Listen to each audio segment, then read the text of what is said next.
The meeting is recording, and I'll now take the adherent for the meeting of the Education Resources Committee of the 16th of March.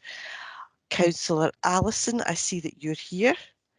Councillor Anderson is also here. Councillor Callaghan is here. Christine Hall is here. Can I just confirm that, Christine? Yes, I'm here. Yes. Thank you so much. Can I just check that I have Councillor Allison, Councillor Anderson, Councillor Callaghan, Councillor Convery is here, yes. Councillor Cooper, Councillor Cowie, Councillor Craig, Councillor Donnelly. Councillor Donnelly, are you in attendance at the meeting today? I see that Councillor Donnelly is here, but I don't hear.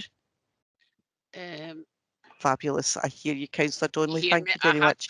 Yes. I had problems. Thank you. Councillor Dryborough is here. Councillor Fagan. I'm here, Pauline. Thank you. Councillor Harrow is here. Councillor Horsham is here. Councillor Hose is here. Here.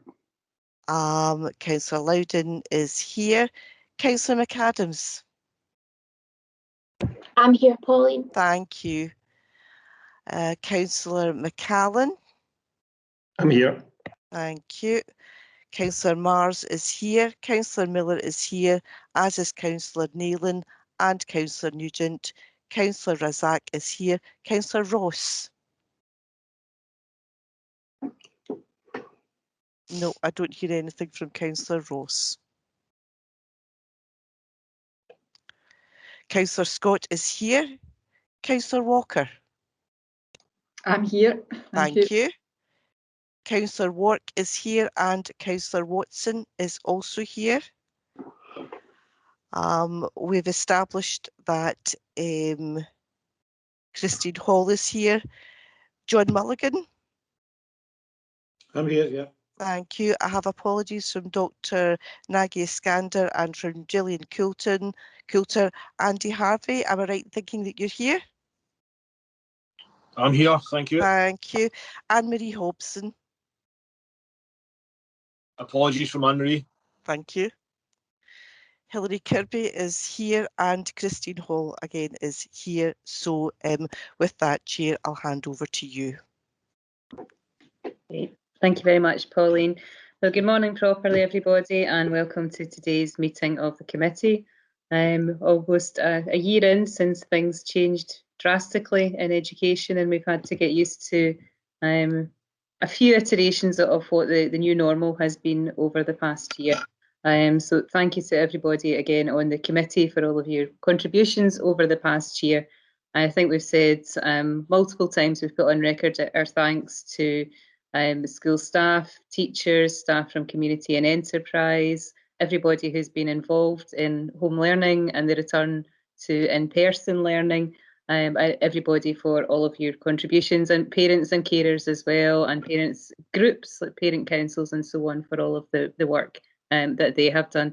I would just like to briefly this morning to thank the officers who have been preparing papers and the pieces of work behind them, behind the scenes, over the past month or so for this committee, and more than a month or so in some cases, and for those of us who are taking time to come and present things to us today as well. It's another incredibly busy week as our primary pupils return and our secondary pupils return part-time, so I know that they have plenty on their plates, so I appreciate the time that they're taking to spend with the committee this morning.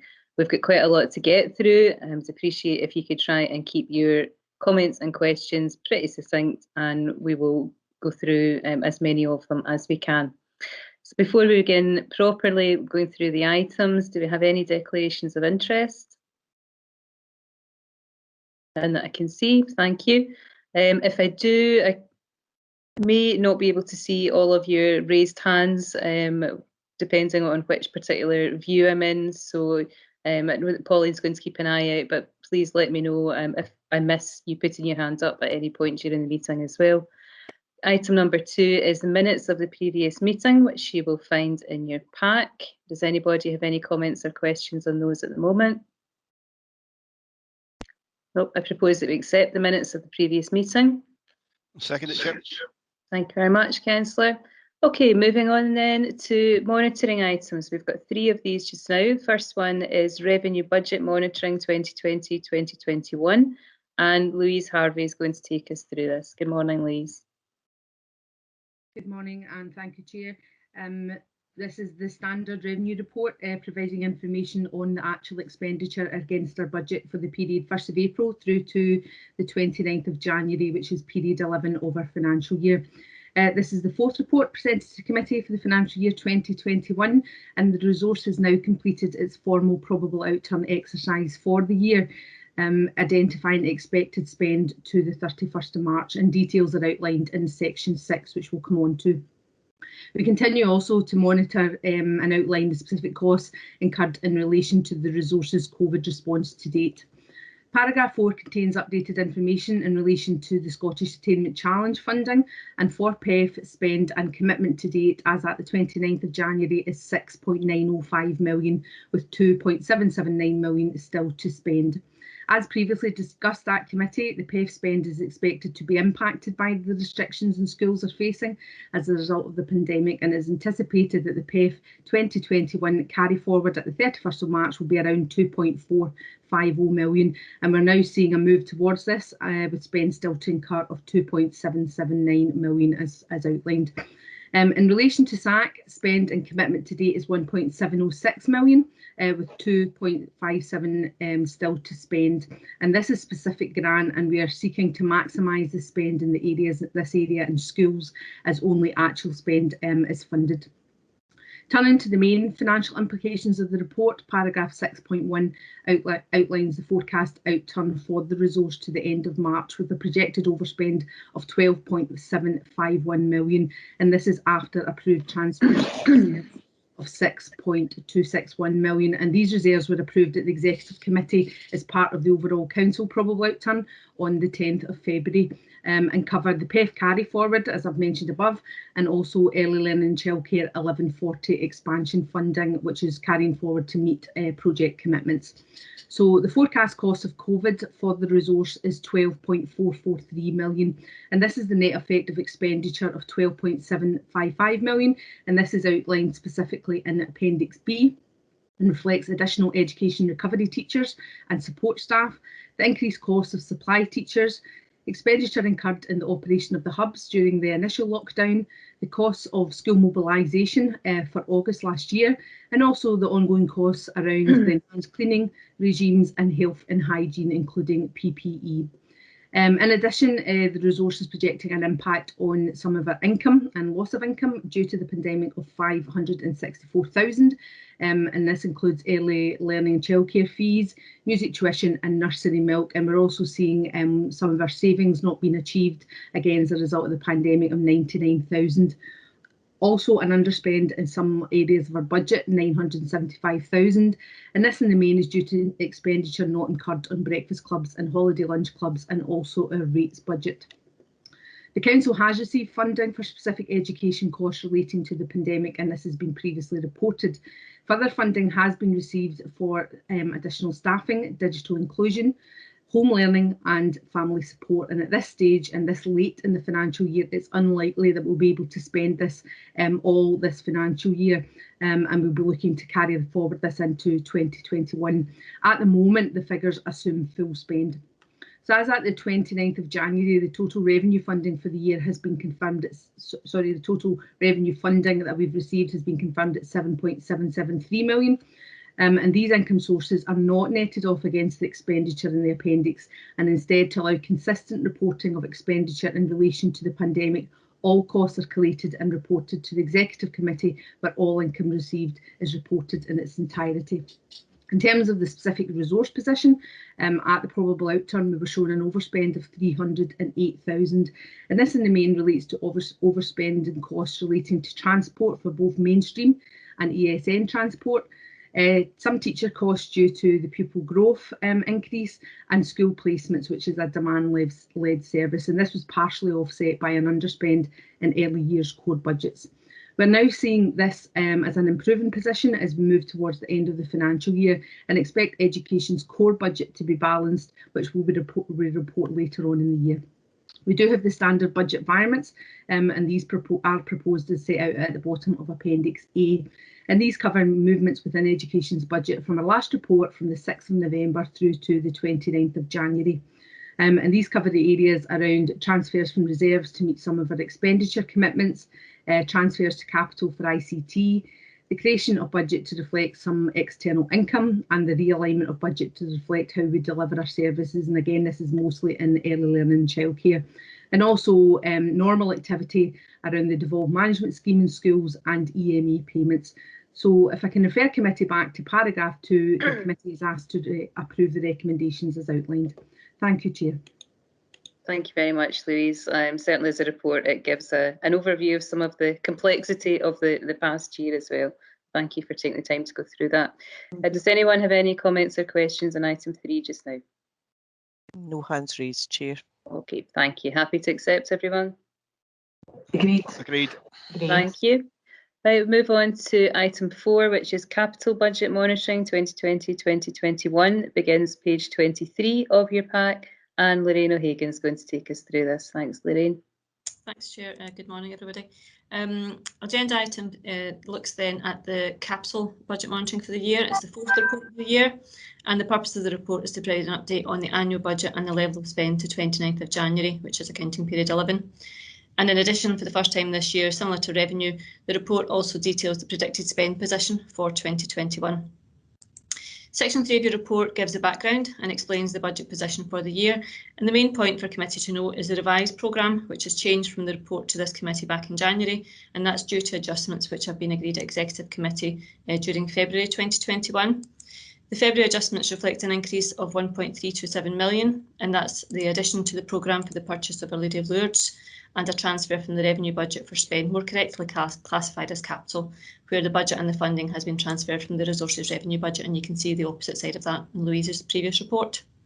So these adjustments take the education resources programme for the year to 24.480 million.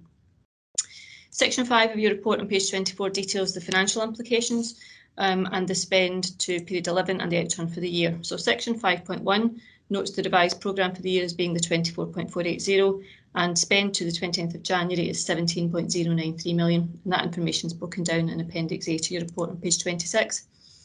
Section 5.2 notes the outturn position against the budget, and that's an outturn of 22.2 million, so it's an underspend of 2.3 million. Section 5.3 gives a bit more detail and explains that the majority of the underspend is in relation to the timing of spend across a number of projects where the budget is required next year rather than this year. The progress of a number of projects across the council has been impacted by the ongoing lockdowns due to COVID-19, and the main projects affected for this resource are detailed in section 5.3 for your information. Section 5.4 details that the underspends in section 5.3 were offset by additional spend, and that's in relation to the early years 11 40 hours programme. Again, this is mainly a timing issue with funding for the overall spend on the programme already identified across the 2 years, so this year and next year, so there's no issue there. We'll just tidy that up at the end of the financial year. If I can then refer committee back to the recommendations in section 2 and note that the education budget of 24.480, spend to date of 17.093 and the outturn for the financial year of 22.2 be noted. Thank you. Thank you, Lorraine. Any comments or questions on item 4 just now? No hands, Chair. Okay. Happy to accept? Agreed. Agreed. Thank you very much. Thank you, Lorraine. Okay, we're moving on to agenda item 5 just now, which you can find on page 27 of your pack. This is workforce monitoring, and it covers the November and December period for last year. And Aileen McPake is going to take us through this. Thanks, Aileen. Thank you. Good morning, everyone. So yes, this is the standard workforce monitoring report for education resources covering the period November and December 2020. So section 4.1 of the report outlines the absence statistics for committee, and at December 2020 the absence rate for the resource was 5.5%, which is the same compared to the previous month and 0.1% lower than the council-wide figure. and that translates to a projected annual absence average for the resource for 2021 of 3.5% compared to a council-wide figure of 4.4%. In terms of the picture for COVID absence, the council-wide picture at the beginning of February was a council-wide absence rate of 5.65%, and 1.53% of that is related to COVID, sickness, absence and special leave. Section 4.2 outlines that there were 333 occupational health referrals made during the period, which is an increase of 13 compared to the same period last year. Section 4.3 states there was 104 accidents and incidents within the period, and 91 of these relate to physical incidents. Section 4.4 outlines there was no disciplinary hearings during the period. There was 2 grievances during the period and no dignity at work issues were raised. Section 4.5 shows that there was 12 leavers across the resource during the period, and 33% of these completed exit interviews. Appendix 2.8 gives details of vacant posts and shows that there was 33 posts that became vacant during the period, and managers indicated that all of these would be filled. So if I can just refer committee back to section 2 and ask that the contents of the reports be noted. Thank you. Thank you very much for going through that. Aileen, any comments or questions on this item?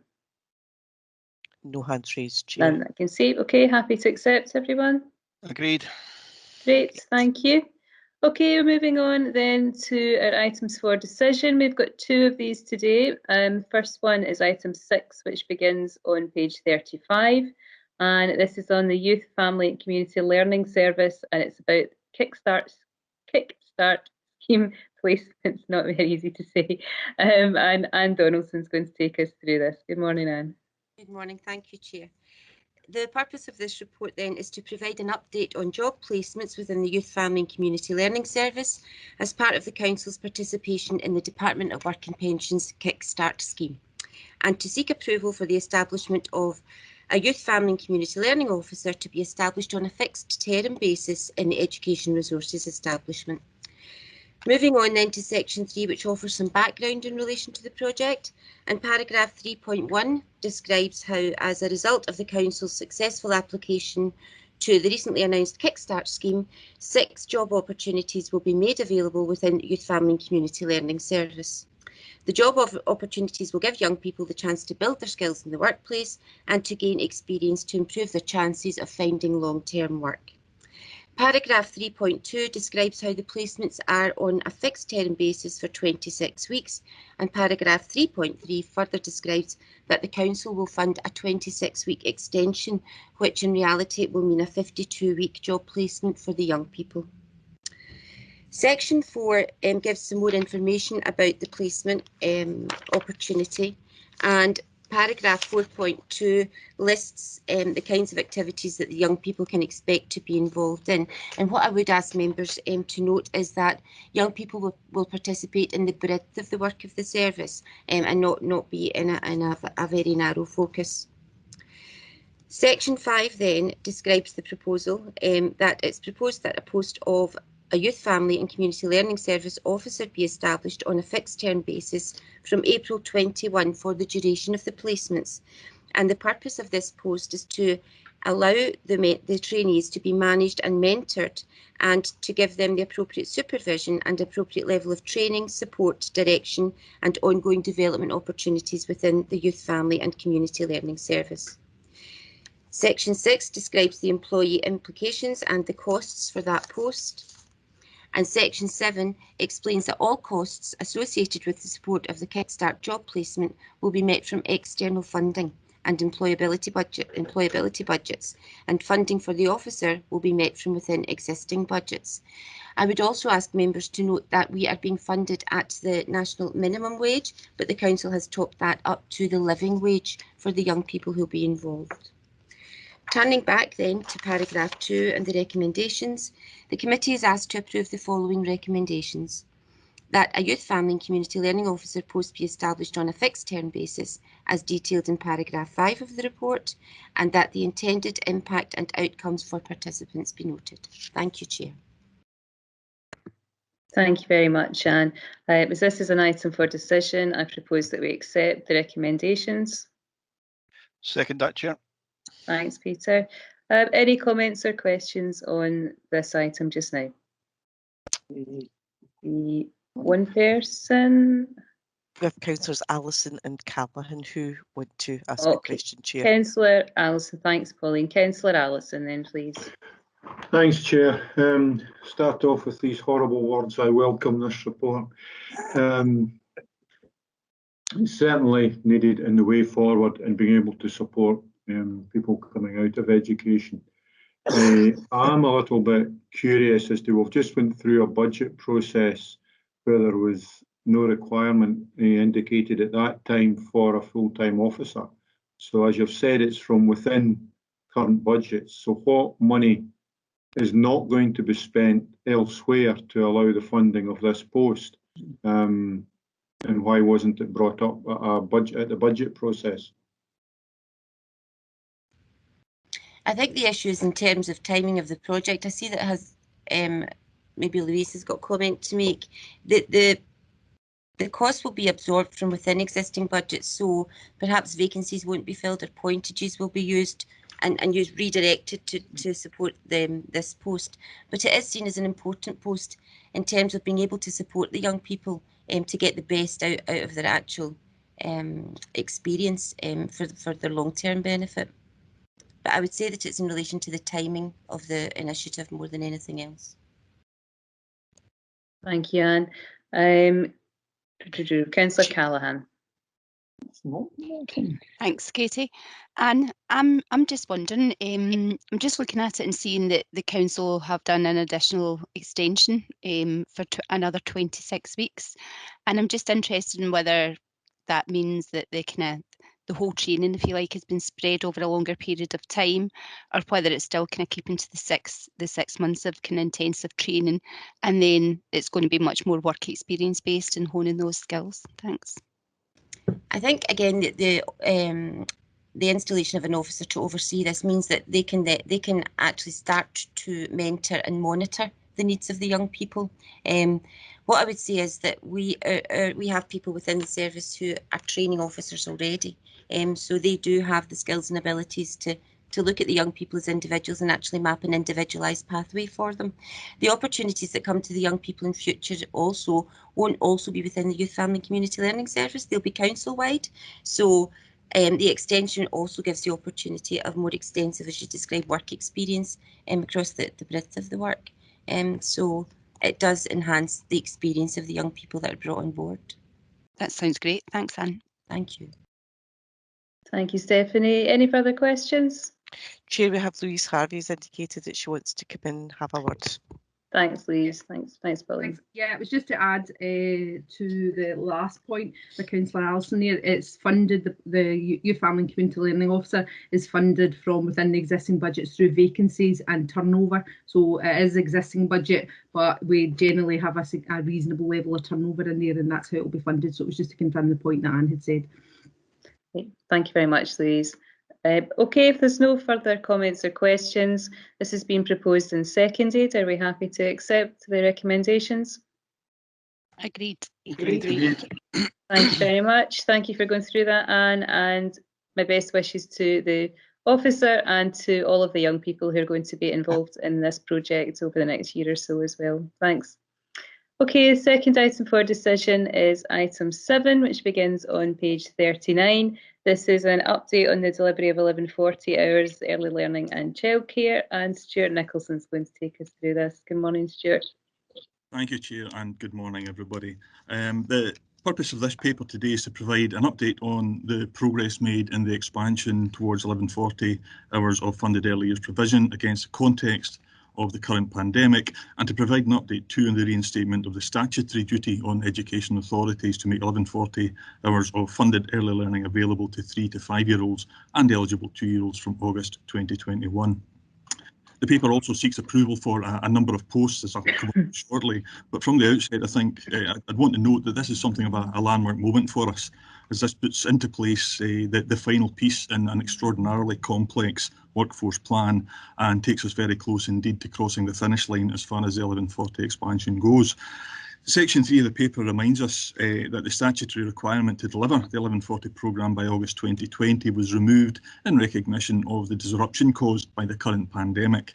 Para 3.2 notes that despite that, we continue to progress as best we could, and that the majority of our children are now accessing beyond the statutory minimum, indeed up to 1140 hours. Para 3.2 notes that the statutory duty has been reinstated as of August 2021. Section 4 sets out the current context. So following lockdown, our nurseries reopened from the 22nd of February. Care inspections restarted, albeit in a virtual format, and our programmes of training, support and guidance continued. Para 4.4 notes that we've got over 7,700 children in our nurseries this year, just under 5,400 in local authority settings and 2,362 with our funded providers. All of the funded provider places are 1140 hours, and in total, 86% of our children access up to the 1140 hours or beyond the statutory minimum.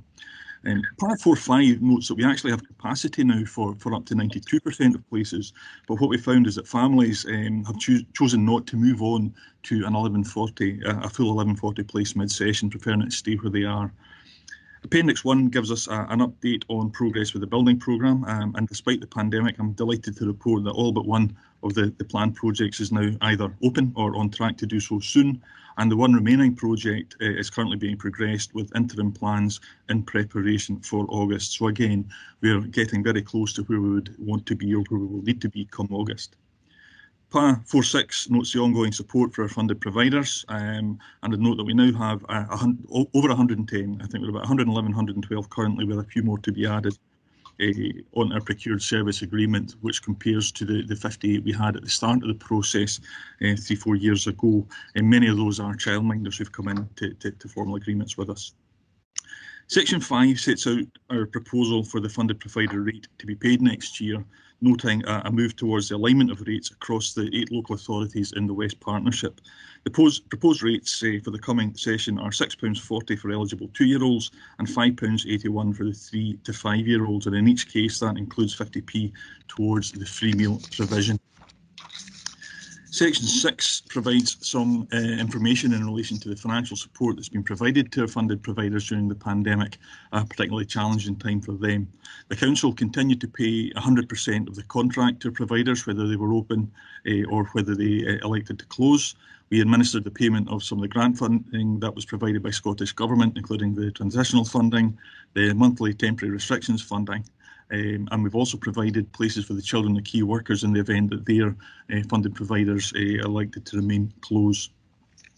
Section 7 sets out a number of next steps, the final steps, if you like, towards August, in terms of admissions, in terms of finalising accommodation, care inspectorate registrations, the recruitment activity, and the implementation of the national standard, and of course the partnership, as I've said, with funded providers. Sections 7.4 to 7.9 set out the rationale for the posts required to finalise the expansion programme, and those are detailed in tables 1 and 2. Table 1 covering over 110 permanent term time and 52-week posts, and Table 2 a further 10 mainly temporary posts required to complete the programme and to manage the transition into full programme delivery. Section 8 notes the financial implications and confirms that the costs can be met within the revenue budget of £32.227 million, and Section 9 confirms that the employee implications have also been considered by Finance and Corporate Resources. Para 9.2 points to Appendix 2. I think one of the things for me is we acknowledge that those posts, far from being numbers on the table, translate into real people. And this appendix shows some of the ways in which those people are engaged in training and development to secure the best for our youngest learners. And within that context, we've spoken several times about the Grow Your Own policy, which is providing many of the modern apprentice places or many of the modern apprentice candidates for our current team. Moving on, section 11 has been a permanent feature of the 1140 reports we brought to committee, an acknowledgement that this has been an ongoing area of significant risk for the council. And while we can now see the finish line and we are increasingly confident in terms of our progress, please be assured we're far from complacent and will continue to take the steps that we require to take in order to get to where we need to be. So can I therefore refer committee back to the recommendations in section 2 and ask that the content of the report be noted, that the sustainable rate for funded providers for 2021-22 is detailed in para 5.2 be approved, and that approval be granted to increased establishment within education resources as detailed in sections 7.4 to 7.9 of the report. Thank you, Chair. Thank you very much, Stuart. I like the analogies at the start about nearly being at the finishing line and just sliding the last couple of pieces into what has been a very complex puzzle, especially given the circumstances over the last year. Thanks for going through all of that. I've got a couple of councillors waiting to speak just now. I'll start with Councillor Harold, please.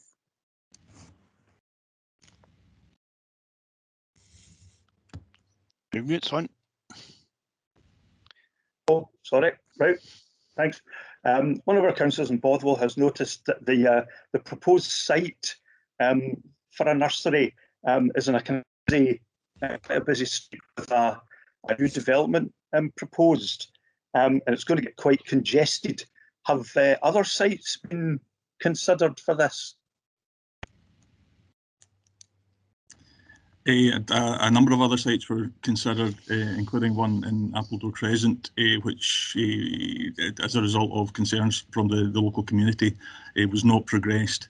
We're aware of the issues. One of the issues in Bothwell is the lack of available places and sites, and there was a significant activity looking at a number of sites or a number of possibilities across there, and the current proposed site at Clyde Terrace is one of those. And as I understand it, as part of the planning process, a full analysis of the implications for the traffic and traffic management is being submitted.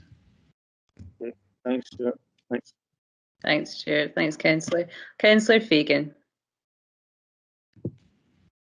Thanks, Chair. And I will say the development of the rooftop nursery in East Kilbride, I thought, I know we're not going to get the chance to see it, I suppose, in person for some time, but I think it was we'll just say at the outset, I think it was quite encouraging to see a different use for what is essentially an indoor shopping centre, and it was just encouraging to see some sort of innovative thinking around where we could put that nursery. Just got some straightforward questions. Already it's been touched on the move towards the 1140 target that's been put back to this year, and there's some sort of narrative in there about where we sit. When do we think we'll get to that 100%? Do we think that will be when the target is the sort of deadline, or do we think it will happen before then? On the West Scotland hub, and I've got this, I mean, I know there's a whole discussion around the purpose of these hubs, but I'm just wondering, like, practically, what are the kind of benefits of that sort of cooperation? What are the practical advantages to having that sort of consistency around the hourly rate? I was just curious to get a kind of officer's input into that one.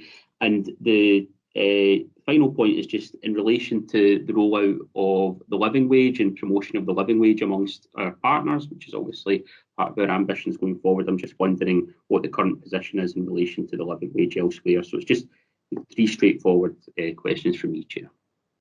Thanks, Councillor. Stuart. Thanks, Councillor Fagan. In terms of moving to meet the deadline, in Appendix 1 you'll see the schedule for the completion of the new nurseries. So I guess our intent is that we will be able to offer 100% of eligible families the entitlement come August, and as we progress through the planning we will make more places available. I think what we are finding just now is that families are pretty settled in the places that they're in, and rather than moving into a new 1140 place, they'll continue to take the 600 hours that they've got. And of course, by taking a 600-hour place, they're not only not taking the available 1140 place to prevent somebody else from taking 1140 in there, so there's a kind of double whammy.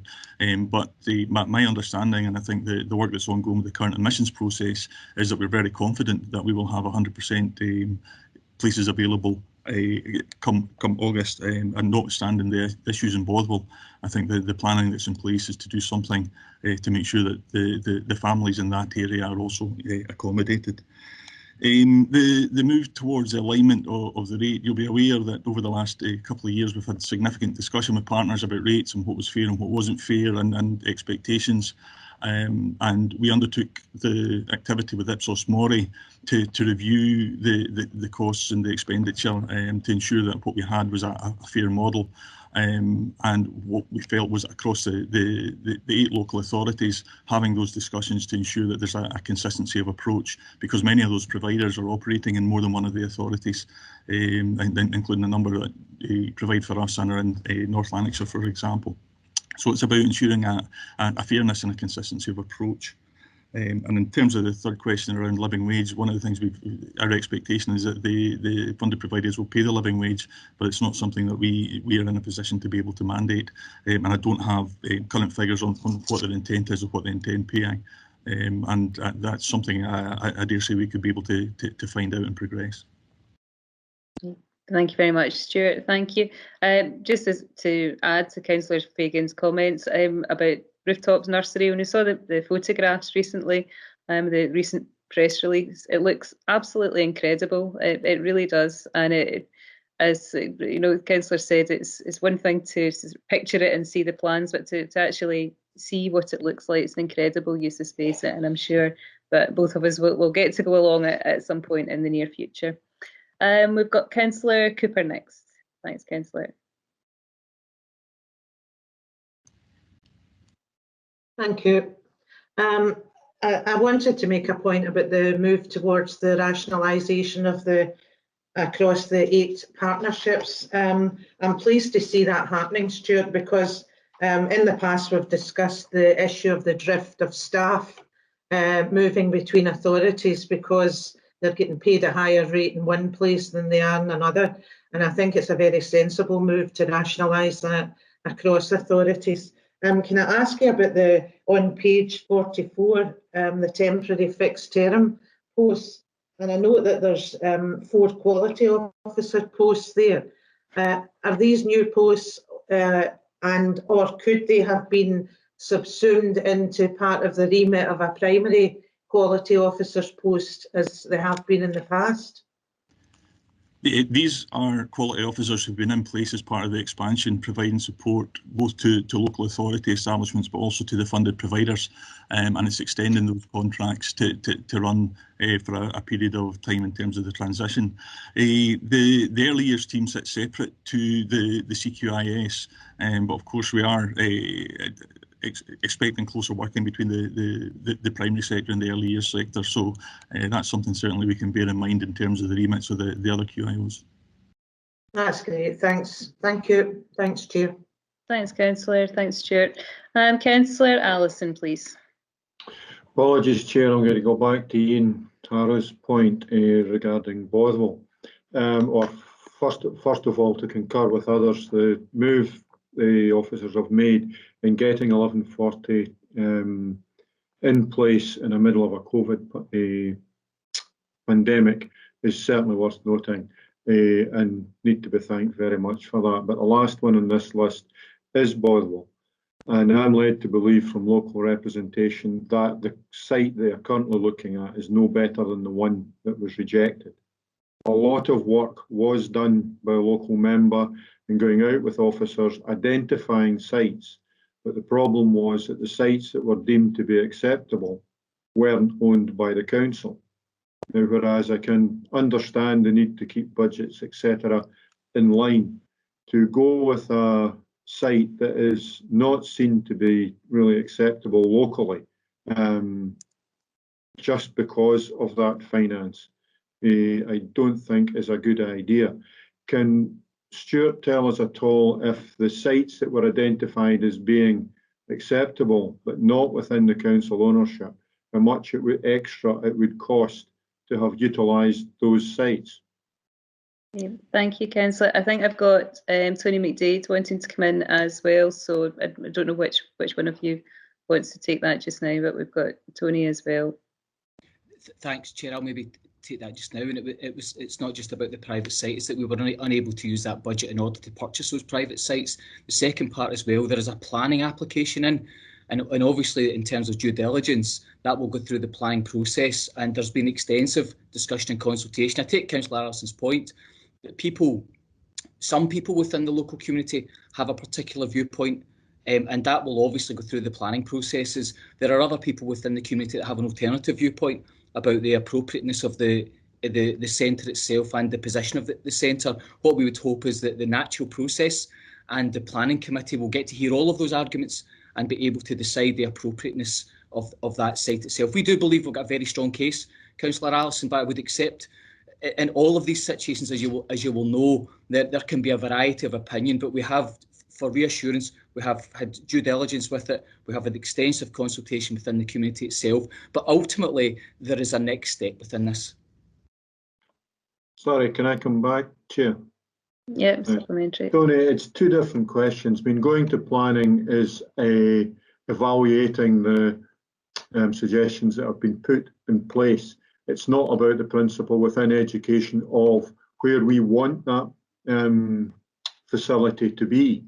It's two different questions, I think, and whether or not that site is the best one or not is not what planning are going to be looking at. They're going to be looking at specifics for that. And therefore, I'm back to the original question. Were the sites that were identified locally out with the council ownership ever evaluated and costed? Yeah, we've done extensive consultation, and in fact in the local elected members, and indeed the financing of that as well, Councillor Allison. So this has been an exhaustive process. You're quite right. We have put forward what we believe is the best option in the circumstances, and we wouldn't have done that had we not thought that that was the case. Thank you, Tony. Councillor Watson. Thanks. It's just to follow up on that point about Boswell. My understanding of that, and notwithstanding the planning application, Tony, which will take care of itself from planning constraints, but the actual location of it is not the best location from the point of public transport. And also it's in a built-up residential area with a school near it as well. But again, I go back to surely the whole ethos of when we were looking at these early years establishment, it was to be accessible for public transport as well. And maybe I'm wrong here because I don't know Boswell that well, but the comment was made to me that there's non-existent transport links near that facility. Thanks, Councillor Watson. Again, as part of so we would have an active transport activity. I see that Lynn has put her hand up to this as well, so probably Lynn has had a heavy involvement with the active transport. Councillor Loudon, I would maybe suggest if Lynn wanted to come in on that. Sure, thanks Tony. Morning, Lynn. Morning. It's maybe just to say very quickly that we do factor that in. We do consider in broad terms how families get themselves to our centres, whether they do walk, whether they take their own transport or whether they take public transport. There are links, and it is down from the main road coming through Boswell and Uddingston, but there are routes there. But we are doing a bit of an analysis, asking our other establishments about how parents get themselves to facilities, and there isn't huge public transport use of getting children to our nurseries. That's what our information is showing us. So we have factored these kind of things into the planning application and the considerations that we looked at before we move forward with the planning application. We are being asked, you're right, Tony's right, there is different views out there about whether this is the right place or not. And we have been asked several questions about transport links and many other things, which we've been able to answer. So we will see what unfolds when we get to planning committee, but we do think we've factored in a number of these things as best we can. Thank you very much, Lynn. I would take one final point of this just now, which is from Councillor Craig. Thanks, Chair. Boswell was always going to be a really difficult place to site a nursery, and that we recognised that, both yourself, Chair, and me, at the very start of this process, and we did consult with all the local councillors at the time to try and gain their local knowledge to find the best place to site the nursery. To be fair to local councillors, they've been really helpful in trying to do that. So as a nursery, it's an absolutely essential thing for a community. Like all planning applications, there will be people who have different views, but there's been no effort spared in trying to find the right site for this. That's all, Chair. Thank you. Thank you very much, Peter, and absolutely I concur with your point about thanking local members for their input into this as well. Okay, so we've got no further questions. This is an item for decision, so I'm going to propose that we accept the recommendations at section 2. I'll second it, Chair. Thank you. All agreed? Agreed. Great. Thank you very much, everybody. Thanks. That was our final item for decision. We're now moving on to items for noting. Our first one is on response to remote learning, January 2021, and Carol Mackenzie is going to take us through this. Good morning, Carol. Good morning, everybody. Yes, this is a report outlining our response to the ask that was made nationally that schools move to a remote learning model from January 2021. Section 3 provides a summary of the background to this, and members will be aware that, as the Chair referred to right at the beginning of the meeting, it's been almost a year since schools were asked to temporarily close their doors to most between March and June 2020 initially, and then everybody returned again in August. And I think it's fair to say that the background sets out that we learned from this first period of lockdown. It came very suddenly. I think it is fair to say that we had approaches as we collectively came to terms with what was being asked of us. So what we did as a resource and together in partnership with our schools and with our professional associations was we used that initial period of lockdown when schools were closed to most to learn some lessons there and to reflect on the offers that we had provided. And we worked hard between August and December last year to ensure that should another ask be made of us to move to remote learning for a short or a longer period, that other schools were well equipped and most importantly well supported, so that if we were asked to move to remote learning, we were fully ready. So there was a lot of support given to schools. We met with head teachers, we provided support materials, we spoke to staff, and we, I think most crucially, provided an intensive period of training, especially around the use of digital learning. So to conclude the background, section 3, I think it's fair to say by December, we were in a very strong position, not knowing particularly at that stage what was ahead of us, but we were in a strong position to move to an improved and a more robust remote learning offer should we be asked to do so. And we were asked very quickly, just at the very tail end of the Christmas holidays, that schools would move into this period of remote learning from January 2021. And it did happen very suddenly, and we appreciate that, given the changing nature of COVID, that was the ask that was made of us. But we were in a strong position at that stage to put our work from August to December into play.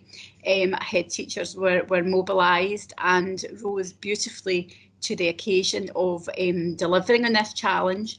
And all our schools, subject to some children who still attended school in person during that period, moved to this period of remote learning from the 11th of January 2021. So section 4 sets out how we responded to this. We provided schools with sets of guiding principles. We didn't provide them with a you must and you will. We provided them with principles in order that they could each create their own offer that would best reflect their own school context and circumstances. But we did ask that each school's offer was robust. It was, it had proper cognizance of the needs of their families and their communities. And we asked each school to submit an outline of their plan so we could have a bit of central monitoring of what that would look like. So we were actually blown away by our school's response to this ask. And that's not just from head teachers, but from staff at all levels, including our teaching staff and our support staff. We asked schools to complete an audit quite early on in this process so we could get a little handle on maybe some of the issues that were emerging quickly so we could help fix these with schools. So we asked schools to complete quite a comprehensive survey very near the beginning of this period, which became a baseline audit for us to have a look at what was working and where perhaps schools needed more support. And they were asked a series of questions around digital learning, about the way they were delivering lessons, about how they were tracking pupils' engagement, and how crucially they were responding to the feedback of stakeholders, including parents and carers. We also asked them questions around what resources they were using, because in the interim period between June 2020 and December, there was a myriad of resources, including a very successful West Online School platform that was developed, and we wanted to check that our schools were fully accessing all the resources available. We then followed this up with a second audit in February, mid-February, and we were very heartened to learn that almost all schools had continued to improve their offer from the 11th of January. So to mark the kind of, we have reached the end for now of remote learning in terms of our schools are back for primary schools. There is still remote learning going on in secondary schools between now and the spring break. But to mark the kind of end of the full period of remote learning, we decided to compile a report using the evidence that we found from our audit, but also using some feedback that we'd received from schools and from stakeholders. We asked schools to submit what their parents had said about their own offers, what their teachers had said. We asked them to submit, positive emails and comments they'd received. We wanted the report that accompanies this committee report to provide a comprehensive account of the response of all our schools. We wanted it to be evidence-based, and we wanted it to reflect the real words and views of our stakeholders. So members are asked to note the appendix that accompanies this committee report, which really forms the bulk of what I'm presenting today. And that report provides both accountability to the way we responded to this. It doesn't claim that it was a perfect response, so it identifies some areas where we still think further work would be needed should we move into another period of remote learning. But I hope members find that a useful reflection of the work that our schools collectively have done together. And members will note that the feedback that we have received in general from parents, carers and from young people themselves has been really very positive, despite the challenges and the undoubted challenges this period has presented to us. So the report that accompanies this report is really, almost like a standards and quality around a remote learning offer. It is quite a long read, but hopefully a valuable one. So with that in mind, I'd like to refer members back to the recommendation in section 2 that committee is asked to approve the response to our delivering a remote learning offer, and that the content of the remote learning audit as detailed in Appendix 1 be noted. Thank you, members. Thank you very much, Carol, for going through that. As you said, a long read, but a very worthwhile one, and I particularly like and appreciate the quotes from parents and carers and young people themselves, which are used in it. I've got a couple of questions just now. I'll take Councillor Driver, please. Thank you, Chair. It was really just to say thanks very much for the report. I think it is very lengthy, and I think I really like seeing the case studies in there. But one of the things I just wanted to highlight that I could see, especially going on in my own ward, was, I think that what was being delivered was was really greatly improved, and obviously there was devices out there, but I think that the teaching staff have really, I've seen them going really above and beyond in order to get families to engage. Yeah. Because whilst it wasn't necessarily not having a device that was an issue, it wasn't the offer that was an issue. There was just, in certain cases there was a lack of engagement, and I've seen so much work going on, and I think, I'm not sure that sort of comes across in the report, but I do think that there's been a massive amount of work in engaging with families across the board, and I think, really, I think teaching staff have really got to be commended for the amount of work they've put into that. Thanks. Yeah. It was impossible to reflect everything without making it, double the size. But I absolutely take the point, and we'll pass that back. But we have seen teachers, support staff, and head teachers go above and beyond to ensure their families and communities are engaging. Thanks, Carol. Thanks, Councillor. I'll take Councillor Nayland, please. Thank you, Chair. I'd just like to say, again, the well-worn phrase, I welcome this report. As the parent of a secondary school child, I've been aware of the challenges both for the child at home and for the staff doing the best to put things in place. There's been a massively marked improvement for the second lockdown for the scope of lessons that have been available online. I'd like to extend thanks to all concerned for that, IT and the staff, for making it possible. I know that as the children are going back into school, that's presenting challenges as staffing resources are stretched. They can't be in the classroom and they can't be online at the same time. So there's a little bit of a vacuum element going off here. But I'd just like to say, if you could extend my personal thanks, I'd be very appreciative. Thank you, Councillor. Thanks, Councillor. Councillor Harrow. Hopefully I'm not on mute this time. Now that we're going back, the children are going back to school, is there going to be some kind of differentiation even made between those who engaged with the online learning and those who didn't?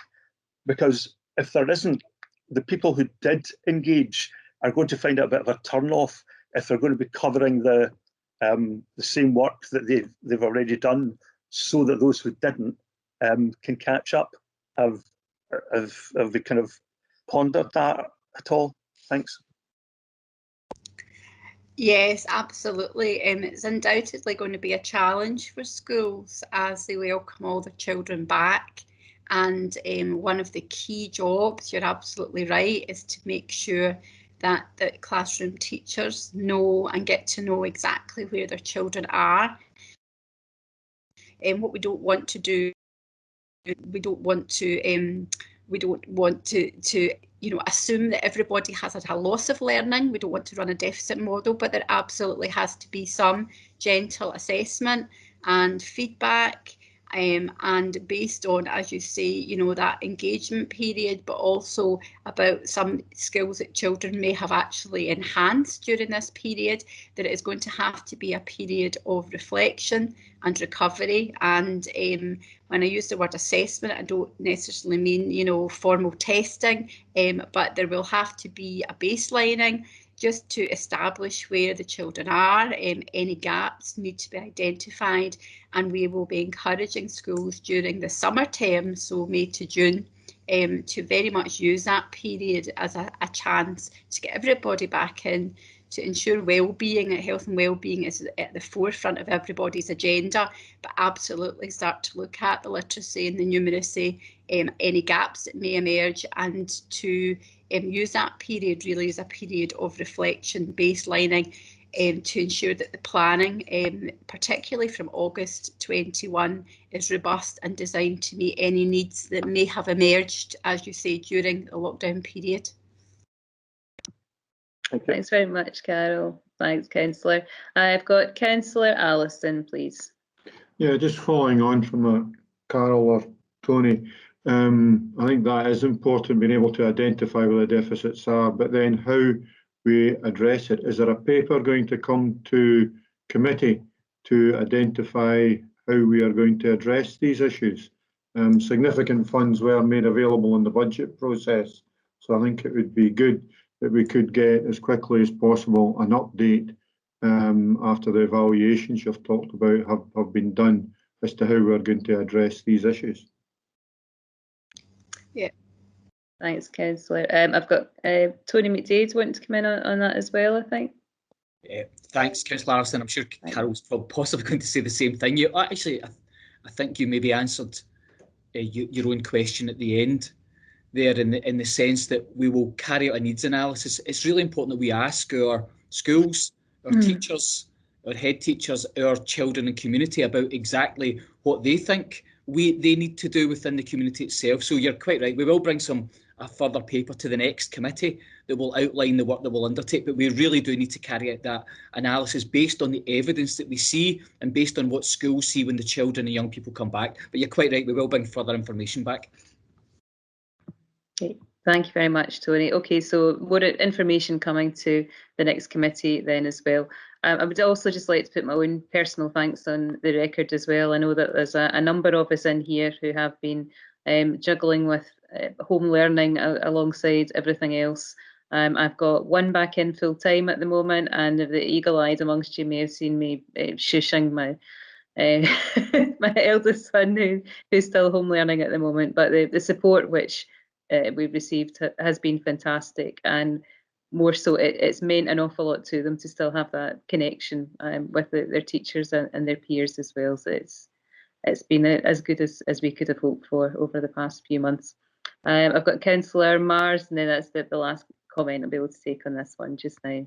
Thanks, Councillor. Thank you, Chair. I think I am with you on that. I think we're about a quarter of Kirkhill Bank Primary School just from my family alone. So homeschooling has been an experience. I think there is definitely some positives to have been taken, and I'm well aware from hearing from some people that maybe find social situations more challenging and formal learning difficult. That I'm certainly hearing comments for the remote learning, however imperfect it was, actually for some proportion of our young people was really beneficial. I think that learning can be taken forward in terms of how we support our young people with additional support needs, and simply offering a different way and a different way to learn at a time that suits them, and and actually achieves a good educational outcome.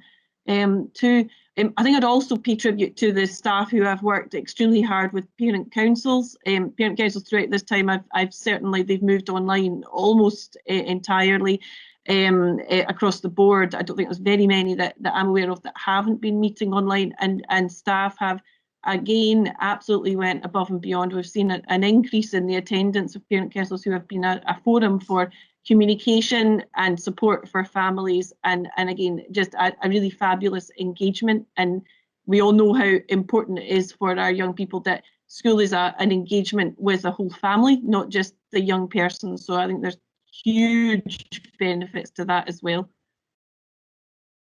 Okay. Thank you very much, Councillor. Thanks everyone for your contributions. Are we happy to accept the recommendations in the report? Agreed. Thank you. Okay, moving on then to item 9. It's another item for noting. Begins on page 85 of your pack, and this is on supporting the alternative method for SQA certification, and Stuart Nicholson's going to take us through this. Thanks, Stuart. Thank you, Chair. The purpose of this report is to provide an update on current and future SQA moderation activities to support the national qualifications of our young people in the senior phase. And the background to this paper is basically that the SQA exam diet for 2021 has been cancelled. That was announced initially in October for National 5 qualifications, and then later in December for higher and advanced higher qualifications. That's an important distinction to make, because while our schools were planning for an internal assessment programme, if you like, for National 5 candidates, they were still working towards normal exams, so to speak, for the higher and advanced higher candidates right up to the middle of December, and that would have included preparing a diet of prelims, and those in many schools were planned for January. As you're aware, the return in January did not happen as a result of the January lockdown, and as a result of that and the consequent or the subsequent limited return of senior phase pupils, schools have had to quite radically rethink their assessment strategy. Section 4 notes that the SQA has developed a 5-stage alternative certification model. That was initially designed for National 5 and then adapted to accommodate higher and advanced higher as well. And in particular, they want to address a couple of the issues that they faced last season. You will recall that it was a particularly, if you like, turbulent period in terms of the management of the certification process. Para 4.2 notes 2 significant changes implemented for the current session. Firstly, there will be no adjustment to grades for inferred attainment, so awards will be based solely on the evidence that pupils are able to demonstrate through their assessment programmes. And secondly, one of the big issues last year was the notion of an SQA algorithm. There will be no algorithm applied this year, so the SQA will accept the grades awarded by schools this session, and certainly, I think quite rightly, that they're showing a strong confidence in teacher judgments. But the point of the 5-stage process is to ensure, I think, that I suppose the initial expectation that an A in Annan is the same as an A in Aberdeen, or in our case maybe a B in Blantyre is the same as a B in Bothwell. The stages are summarised in Para 5. Essentially, the model is front-loaded. The expectation is that all of our staff who are involved in certification processes this year are involved in training and engagement to ensure that they've got a common awareness and a secure understanding of the standards to be applied, and that their assessment decisions are then supported by a quality assurance process. So in-school moderation activities, cross-marking, cross-checking, verification of assessments, and local authority level moderation across subject areas too. The SQA will then sample pupil evidence from a selection of subjects in each of our schools and provide feedback in terms of their own assessment decisions. And finally, the schools then will undertake internal sense checks of the results at subject level, and we in Education Resources will carry out similar checks with the schools to get an overview of the processes, the decisions, and to understand some of the assessment activity that's taken place. The schools have a deadline to submit results to SQA by the 25th of June. That's the end of the school term. That late date gives them maximum time to allow young people to demonstrate their attainment.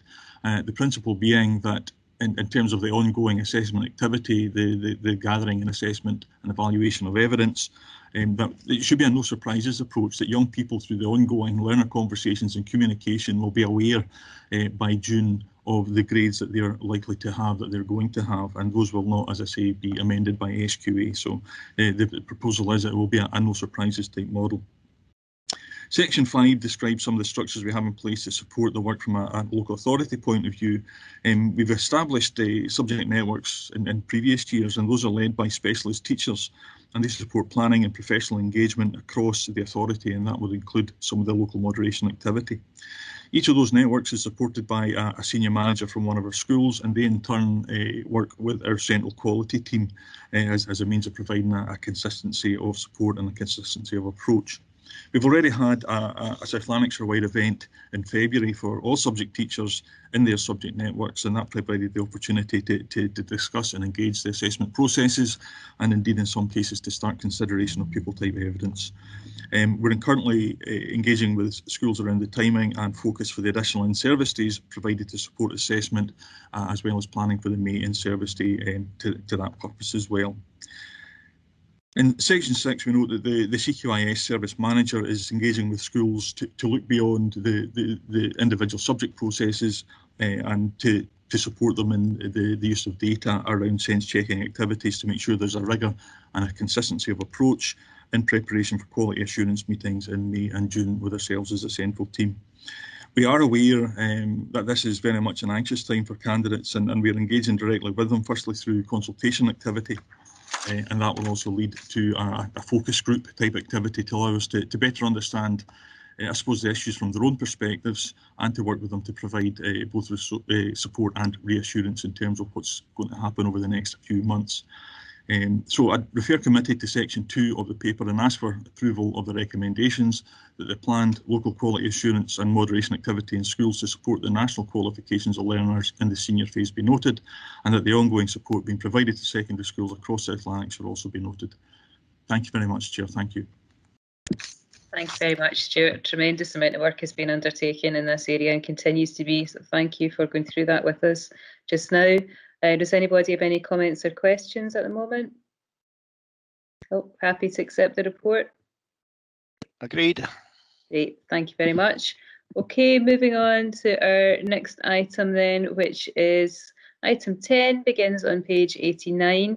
And this is a general update on the resource in the wake of COVID-19, and Des Dixon's going to take us through this. Good morning, Des. Good morning, everyone, and thank you, Chair. This is what I might describe as a kind of wrap-up and a kind of dynamic report, because when we started writing it prior to coming in the journey for the Education Committee, we've had to adapt and change it as we've moved along. And in many cases, it touches on what other colleagues have mentioned this morning. So if you bear with me, I'll walk you through the journey.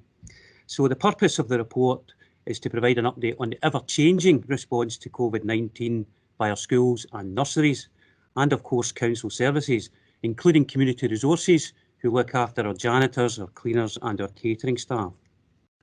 So in paragraph 3.1, we describe how schools and nurseries looked forward to welcoming back on Monday the 22nd of February all children in early years, and around 10,400 children in P1 to P3, along with some of our senior pupils in S4 to S6, to undertake some essential practical work, as well as schools supporting vulnerable children and those of key workers. So quite a challenge. In paragraph 3, I think as colleagues and members of this committee have acknowledged this morning, it's been a monumental effort of staff right across the council to prepare schools and nurseries for a safe return of children and young people, and to do this in a way that provided staff with reassurance, pupils and parents with reassurance in terms of safety, infection control, our safe systems of work, our personal hygiene, and of course the physical distancing measures which are designed to keep everyone safe. And it's worth noting, as colleagues have mentioned this morning, that our head teachers, staff and trade unions have been and continue to be key partners in this preparation and planning for a return to school. This morning we touch on paras 3.4 and 3.5, and we touch on the excellent strides made in respect of remote learning and digital inclusion, building on the Council's investment in these two areas, which we heard more about from Carol and Stuart earlier this morning. In section 4, on pages 90 and 91, we have shown the timeline and the principles which were set out for all local authorities in respect of the phased return of pupils. And in paragraph 4.2, members of the committee will see that as of yesterday, our primary and ESN schools welcome back all pupils in P4 to P7, which has been warmly welcomed by the pupils themselves, staff, and of course their parents and families. And yesterday, of course, saw the start of the phased return of more secondary age pupils to school, with the priority group being S4 to S6. But being mindful of the requirement needed to timetable and plan around the 2-metre distancing rule for all secondary age pupils whilst they're in school. They offer to all pupils to experience some in-school return, whilst taking account of what could still be offered through remote learning and the 1-metre distance when travelling on school transport. So again, whilst welcoming the return of more pupils back to school, there can be no doubt that this has been a huge challenge for everyone, and particularly for our secondary schools at this stage. They have, following the announcement by the First Minister on the 2nd of March on phase 2 return to school, had to adapt at fairly short notice their plans, their timetables, and taking account of the principles which are highlighted in paragraph 4.7 and some of the practical arrangements that have had to be carefully thought through on a school-by-school basis, the details of which I've highlighted in paragraphs 4.8 to 4.10.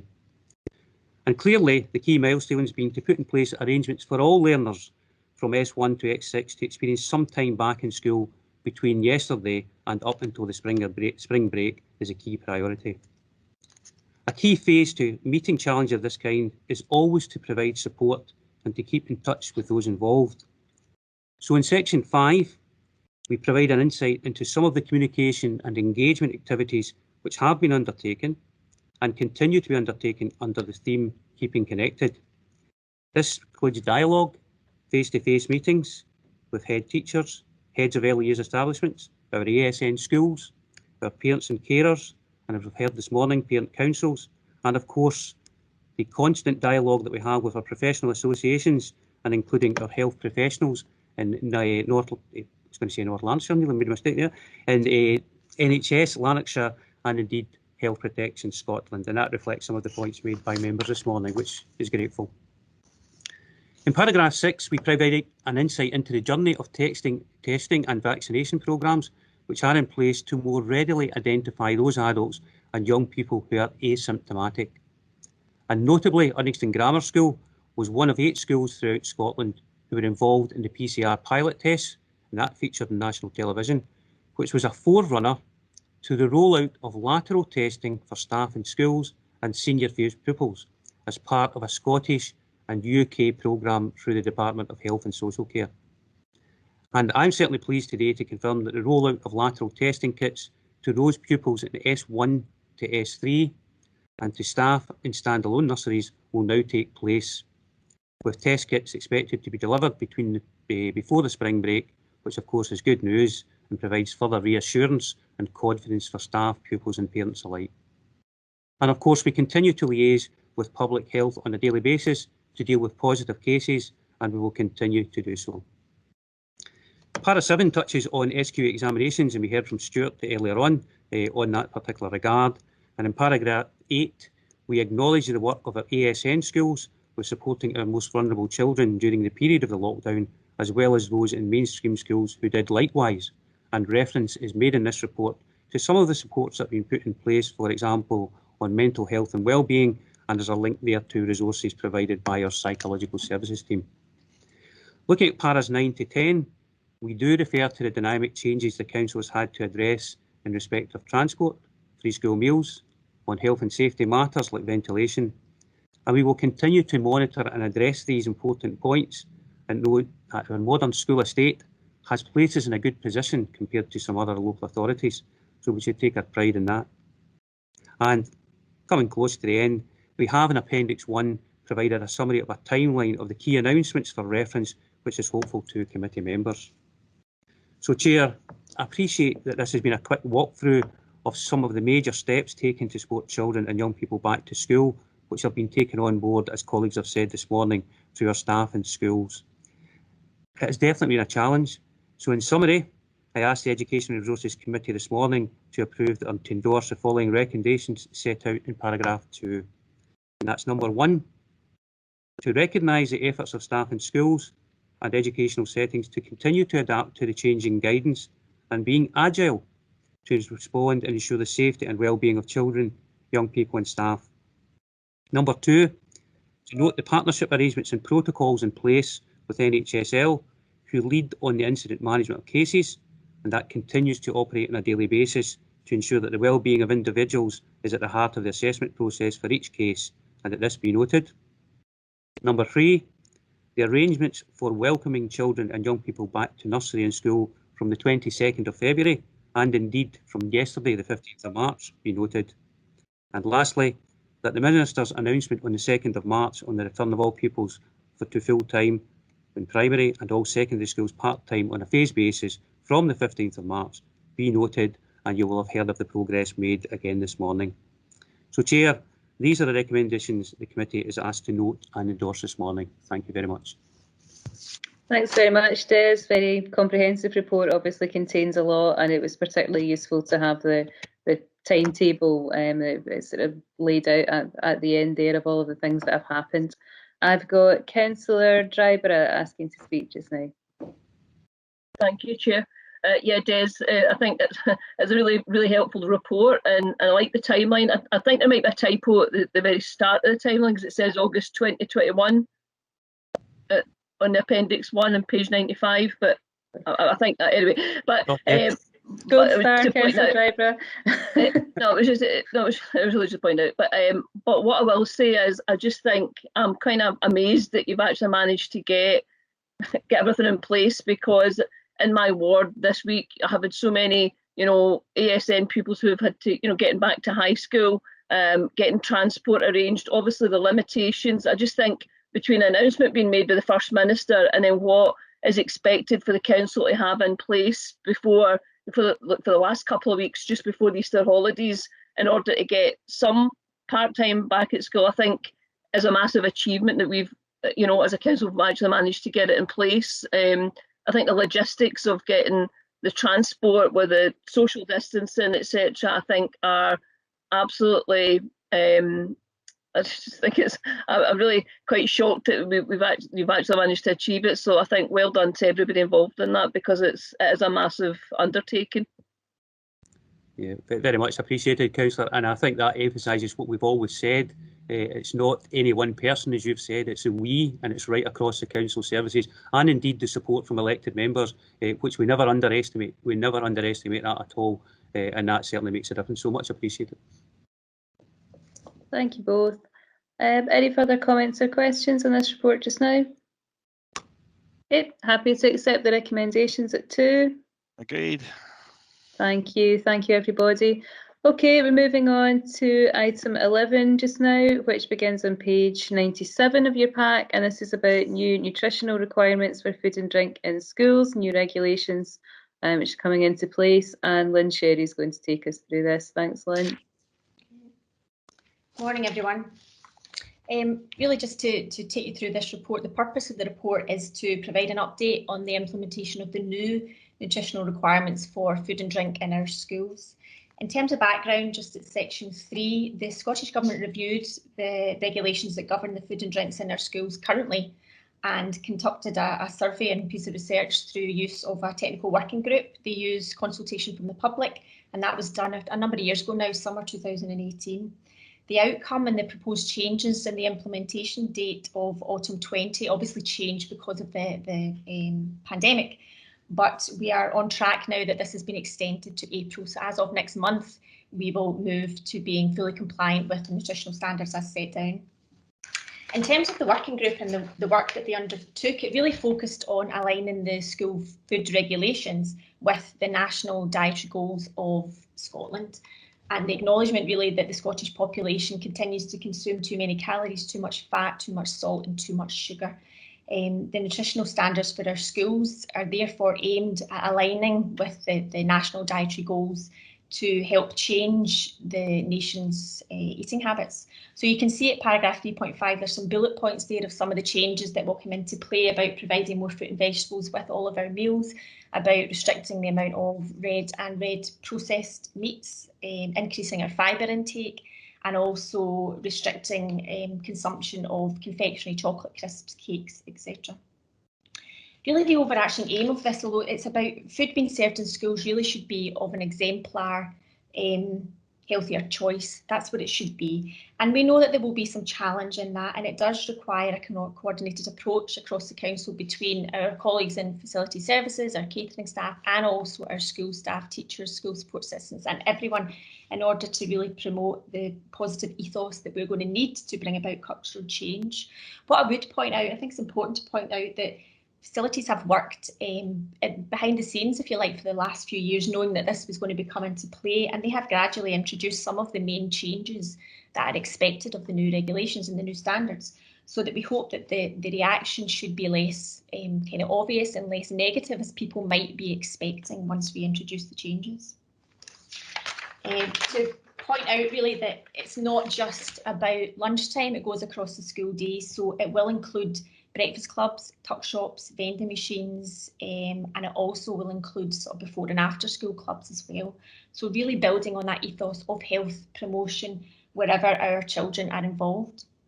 Section 6 of the report talks about actions taken to implement the new standards, and there are some bullet points in there about, as I've mentioned, the compliance with our menus, that we were already a significant part of the way there.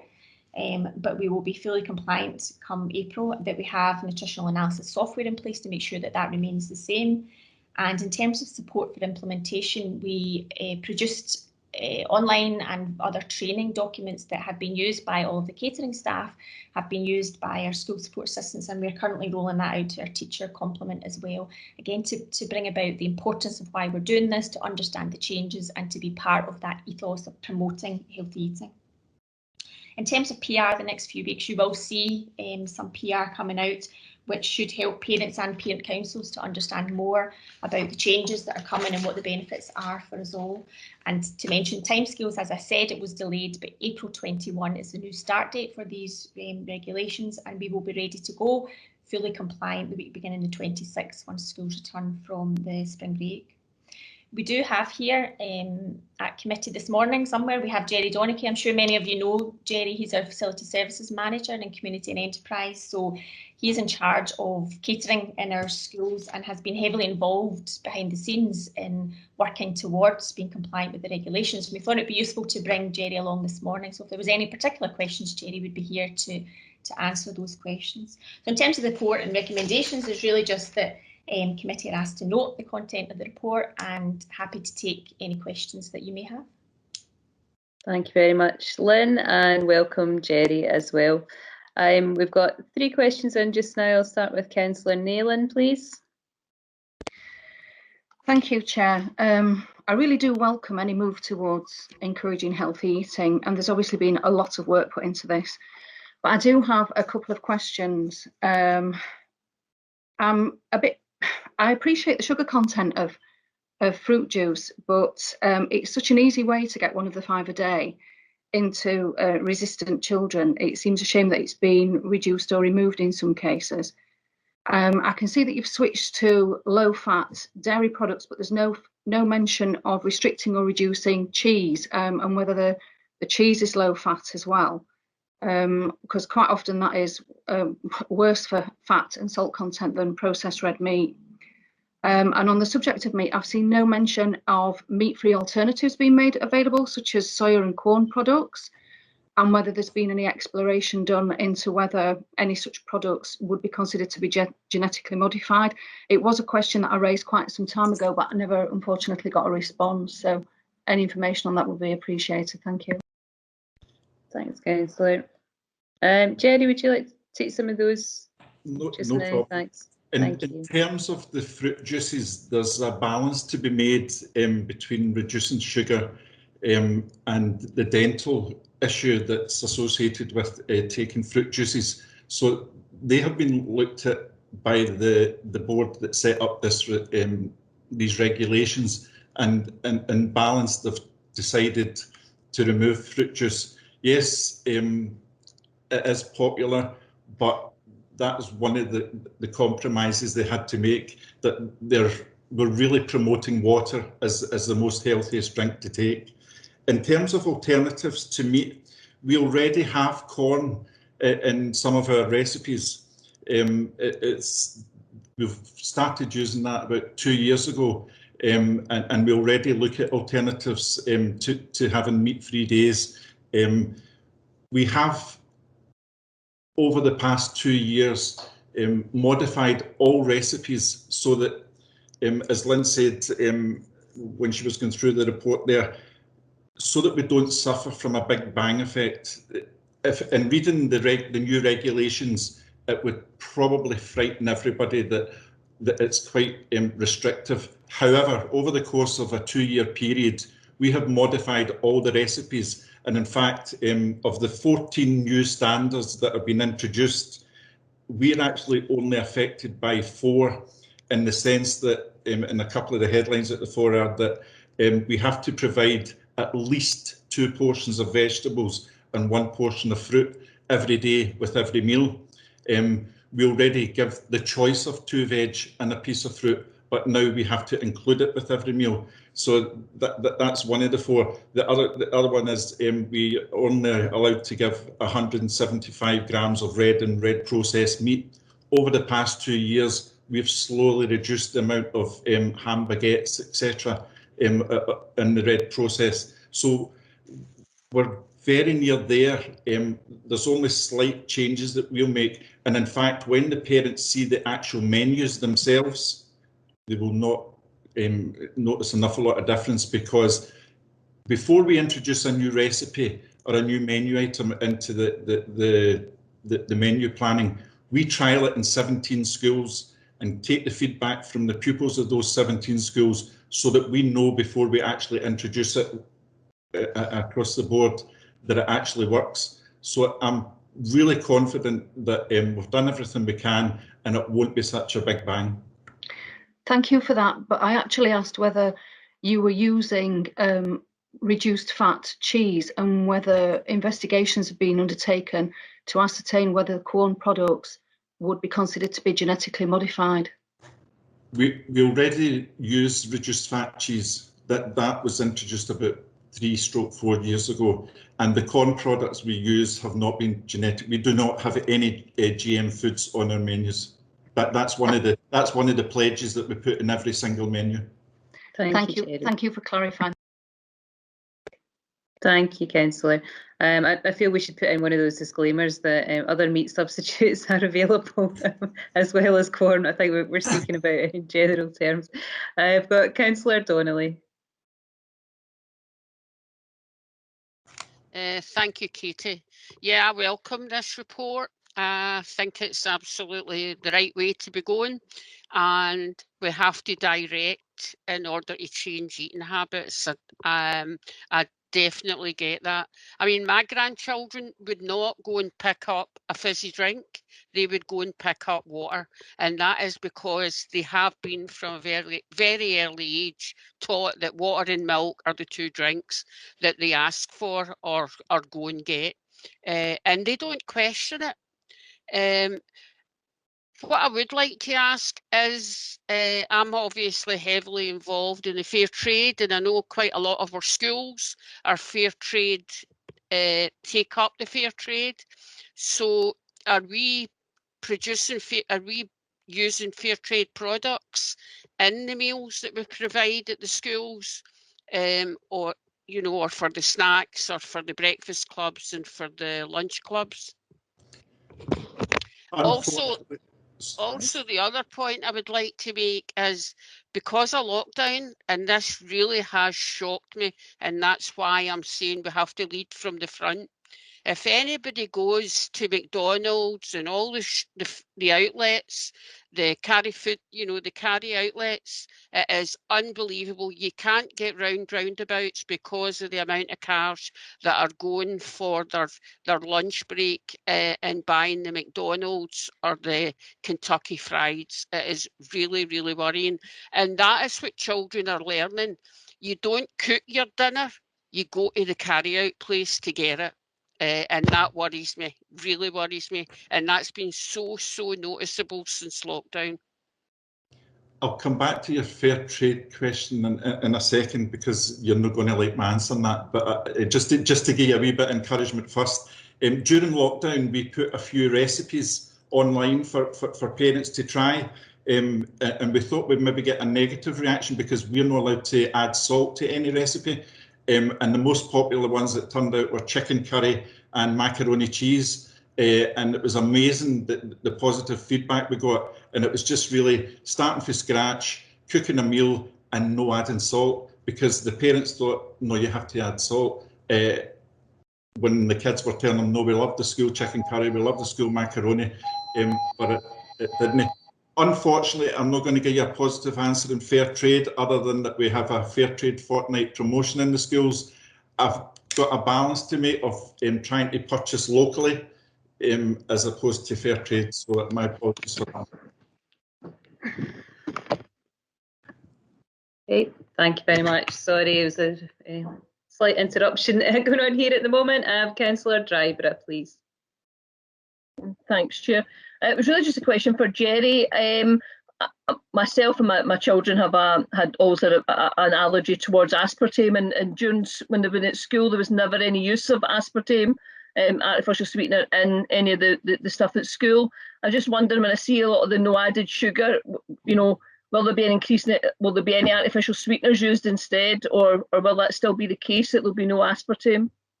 There still won't be any aspartame. Actually, the manufacturers are getting very clever with the sweeteners they're putting in. It's mostly the saccharine instead of aspartame. We try to steer away from as much as possible, obviously because of the hydrogenated fats. So I'm not aware. My menu development officer would come to me because she knows I've got a thing about aspartame. So no, there's no aspartame. Brilliant, thank you.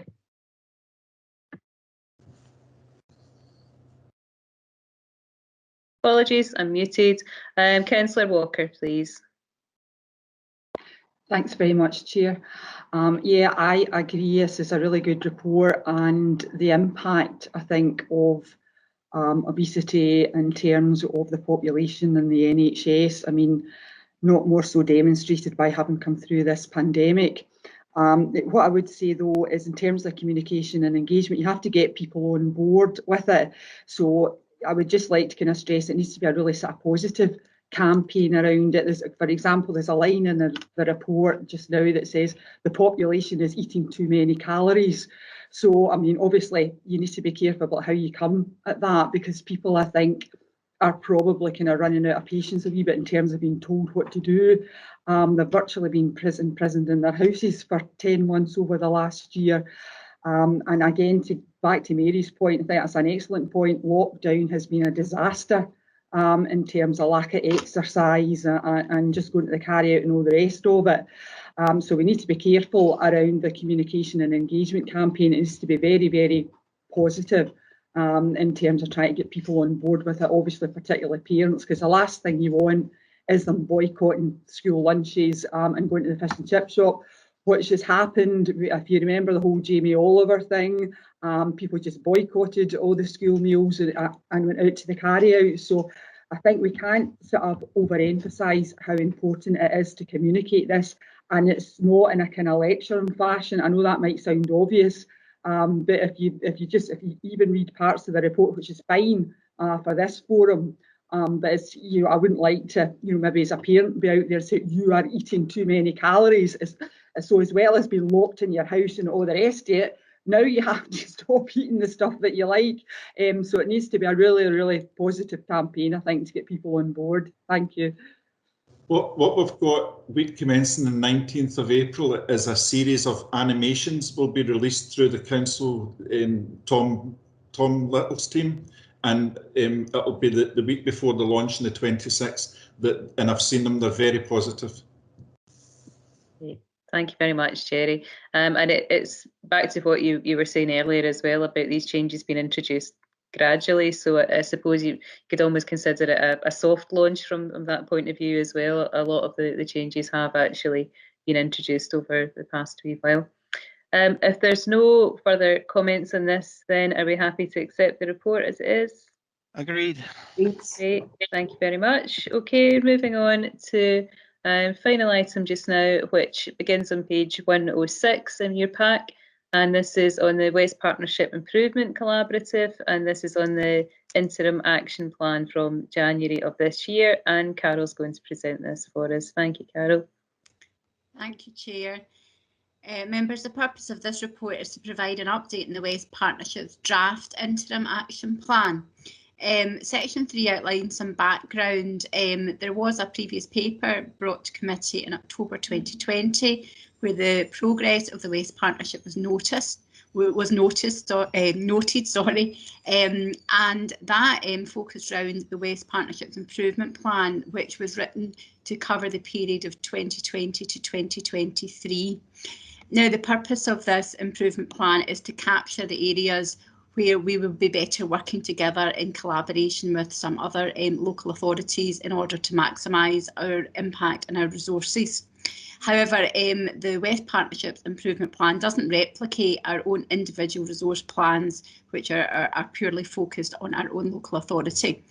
So it was decided that the improvement plan as is needed a bit of revision, really due to the response that was required due to the COVID-19 pandemic, and an interim draft update was written to ensure that the revised needs of schools and local authorities were captured within this revision. So the plan is organised under 3 areas. These are collaborative learning networks, which focus on making sure that people are working effectively together and supporting each other. There is a plan around curriculum learning and teaching, and one around leadership, empowerment and improvement.